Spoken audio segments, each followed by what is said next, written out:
बिस्मिल्लाहिर्रहमानिर्रहीम अस्सलाम वालेकुम। आज जो चाइना ने काम किया है और जो धमकी दी है उन्होंने ताइवान को और अमेरिका को, उनके जहाज तबाह करने की, सब कुछ क्रूज मिसाइल मारने की, आप समझ लें आज तक इन्होंने ये धमकी ओपनली, बैक एंड पर तो शायद ये बहुत ज़्यादा दे चुके हैं इंडिया को, लेकिन ओपनली इन्होंने कभी किसी को ऐसी धमकी नहीं दी। सूरत हाल ये हुई है कि US under secretary of state for economic affairs Keith Krach ये पहुंचे हैं ताइवान के अंदर, और ये बड़ी शख्सियत हैं, ये ताइवान के अंदर पहुंचे हैं।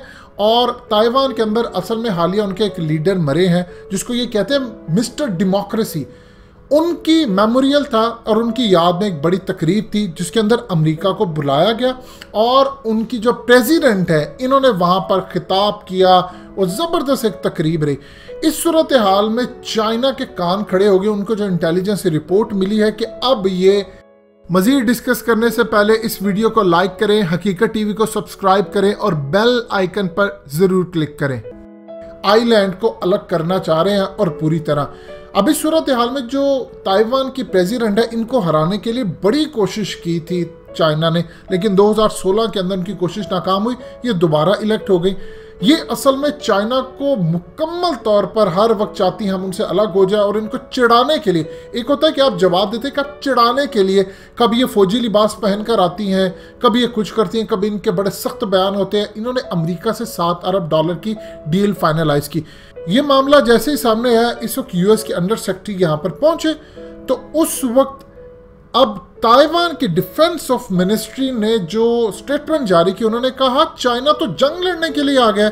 ये 2 H-6 bombers, 8 J-16 fighters, 4 J-10 fighters और 4 J-11 फाइटर्स ताइवान स्ट्रेट के अंदर ले आए हैं। यानी अंदाजा कर ले 18 के करीब अपने बॉम्बर्स, जेट, ये सब कुछ लेकर आ गए और ये 2 दिन से वहां पर ताइवान स्ट्रेट में है। अब वहां पर अमेरिका इनको कह रहा है कि मैं तुम्हें मिसाइल सिस्टम देता हूं, मैं अपने तमाम तैयारे, ये मेरे जितने एयरक्राफ्ट कैरियर्स है वो मैं लेकर आता हूं। अमेरिका कहता है कि चाइना अगर आता तो हम इस पर हमला या जवाब देते हैं। उधर चाइना ने जो बयान दिया, उन्होंने कहा कि हमारा सब्र का पैमाना अब जवाब दे चुका है। यानी आपको न्यूयॉर्क टाइम्स की इस हेडलाइन से ये अंदाजा हो गया होगा कि मामला किस तरफ जा रहा है। चाइना के सीनियर कर्नल उन्होंने जवाब दिया, जो कि स्पोक्स पर्सन है चाइना की मिनिस्ट्री ऑफ नेशनल डिफेंस के। उन्होंने कहा है कि आग से जो खेलते हैं उनके हाथ जल जाते हैं और ताइवान और अमेरिका अब आग से खेल रहा है। इसके साथ ही अब चाइना की जानिब से ऑफिशियली बयान आया है और बड़ा ज़बरदस्त उनकी तरफ से बयान आया। उनकी आर्मी के लोग मुकम्मल तौर पर कंट्रोल से बाहर हो चुके हैं, गुस्से का वो इजहार कर रहे हैं और अब उन्होंने बयानात देने शुरू कर दिए हैं कि हम छोड़ेंगे नहीं। जो लेटेस्ट डेवलपमेंट सामने आई है, चाइना ने कहा है कि ताइवान और अमेरिका मिली भगत से हमसे आइलैंड छीनना चाहता है। अब हमारे सब्र का पैमाना हो गया लबरेज। हम फाइनल वार्निंग दे रहे हैं कि अगर एक भी गोली चलती है या जरा सा भी हमारे ऊपर हमला होता है तो हम बता देना चाहते हैं हम सिर्फ 1 इंच की दूरी पर हैं, और अगर चाइना के खिलाफ ताइवान या अमेरिका ने कोई खेल खेलने की कोशिश की तो हम क्रूज मिसाइल पूरी तरह मारने को तैयार है और ताइवान की पूरी मिलिट्री और उनके प्रेसिडेंट को सफाई हस्ती से मिटा देंगे। ये अब तक की सबसे बड़ी धमकी। और साथ कहा है कि अमेरिका अगर उसकी मदद करने के लिए आता है तो अंजाम यही होगा। यानी क्लियरली उन्होंने कह दिया है कि अगर अमेरिकी तैयारे आते हैं तो हम उनको शूट डाउन कर देंगे, उन पर मिसाइल मार के उनको तबाह बर्बाद कर देंगे। इसके बाद अगर जंग छिड़ती है तो छिड़ जाए, फिर दुनिया को हम अपनी ताकत दिखाएंगे। आप ये देखिए कि चाइना के साथ पाकिस्तान और इंडिया की पॉलिसी क्या रही है कि 1 चाइना 2 सिस्टम। ये हम हमेशा से कहते हैं, ताइवान से हमारे कोई डिप्लोमेटिक टाइज नहीं है। लेकिन सूरत हाल क्या अजीबो गरीब है। सूरत हाल ये है कि ताइवान की प्रेसिडेंट मोदी को बर्थडे पर विश करती हैं, जो कि चाइना को गुस्सा, आप देखिए चिढ़ाती हैं। वो उनको कैसे चिढ़ाती हैं कि देखिए उनके जितने दुश्मन उनके साथ वो टाइज बनाती हैं। अब अगर आपने सऊदीज को चिढ़ाना हो तो आप उनके सामने खिलाफत उस्मानिया का जिक्र कर दें, ऑटोमन एम्पायर का। क्यों मोहम्मद बिन सलमान तपे पड़े हैं इमरान खान पर, क्यों रियासत पाकिस्तान से उनके ताल्लुकात ख़राब है। वो इर्तुगरुल गाजी, ऑटोमन एम्पायर, खिलाफत उस्मानिया की बहाली, आया सूफिया की बहाली, इससे वो चिढ़ते हैं। एग्जैक्टली इसी तरह चाइना चिढ़ता है, लेकिन चाइना ने क्लियरली कह दिया है कि उनके ये तमाम, आप देखिए 18 उनके तैयारे बॉम्बर्स इस वक्त साउथ चाइना सी के अंदर आए और वहां पर आकर वो हमले के लिए तैयार है पूरी तरह। वो कह रहे हैं हम सिर्फ 1 इंच की दूरी पर है और किसी भी वक्त वो हमला कर सकते हैं। असल में उन्होंने इंडिया को भी पैगाम दे दिया है कि अगर हमारे रास्ते के अंदर आने की कोशिश की तो हम छोड़ेंगे नहीं। इस सूरत हाल के अंदर आप ये देखें कि आज अगर वो ताइवान को सबक नहीं सिखाते या किसी को भी सबक नहीं सिखाते तो कल को इंडिया को वो क्या सबक सिखा पाएंगे। इसीलिए उन्होंने पूरी अब तैयारी की है। देखिए जिस तरह अरुणाचल प्रदेश के अंदर इस वक्त घुसने वाले हैं और काफ़ी इलाके के अंदर वो ऑलरेडी आ चुके हैं।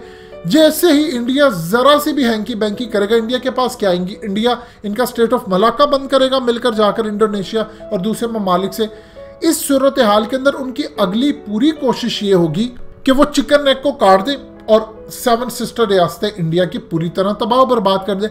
एग्जैक्टली बिल्कुल यही वो करने जा रहा है ताइवान के अंदर। अब वहां पर हालात खराब है।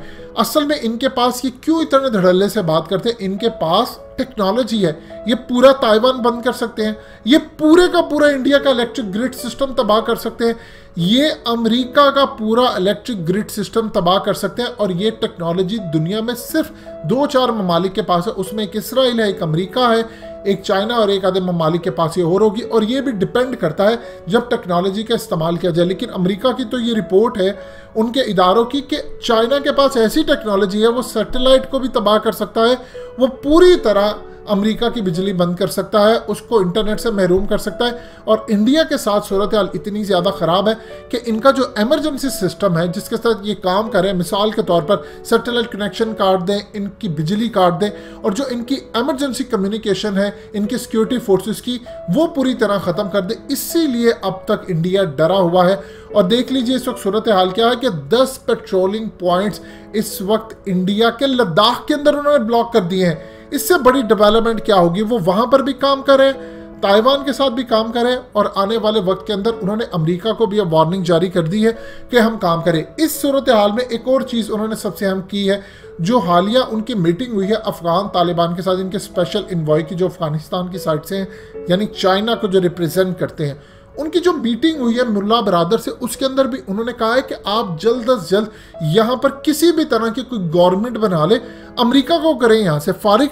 एक दफ़ा अमेरिका को आप यहाँ से फारिग कर देते हैं, उसके बाद हम यहाँ पर अड्डे बनाते हैं, तो अमेरिका को हम हर तरह से जवाब दे पाएंगे। क्योंकि अरब कंट्रीज़ के अंदर से अब इसराइल और अमेरिका आसानी से अफगानिस्तान, ईरान या इन पर हमला करेगा। चाइना इतने ज़्यादा महाज नहीं खोल सकता, लेकिन वो अपने आप को बचाने के लिए किसी भी मुल्क को तबाह कर सकता है। वो इंडिया को भी बर्बाद कर सकता है, ताइवान को भी बर्बाद कर सकता है। और फाइनल वार्निंग उनकी अमेरिका के लिए, उनकी पूरी कोशिश है कि अमेरिका से किसी तरह लड़ाई ना हो, क्योंकि अमेरिका एक ताकत है और इसमें कोई शक नहीं है कि एक दफ़ा चाइना और अमेरिका की अगर लड़ाई हो जाती है खित्ते के अंदर तो तबाही मिलेगी उनको देखने को। और उनकी एक्सपोर्ट्स रुक जाएंगी, स्टेट ऑफ मलाक्का रुक जाएगा, अभी गवादर का रूट उनका बना नहीं।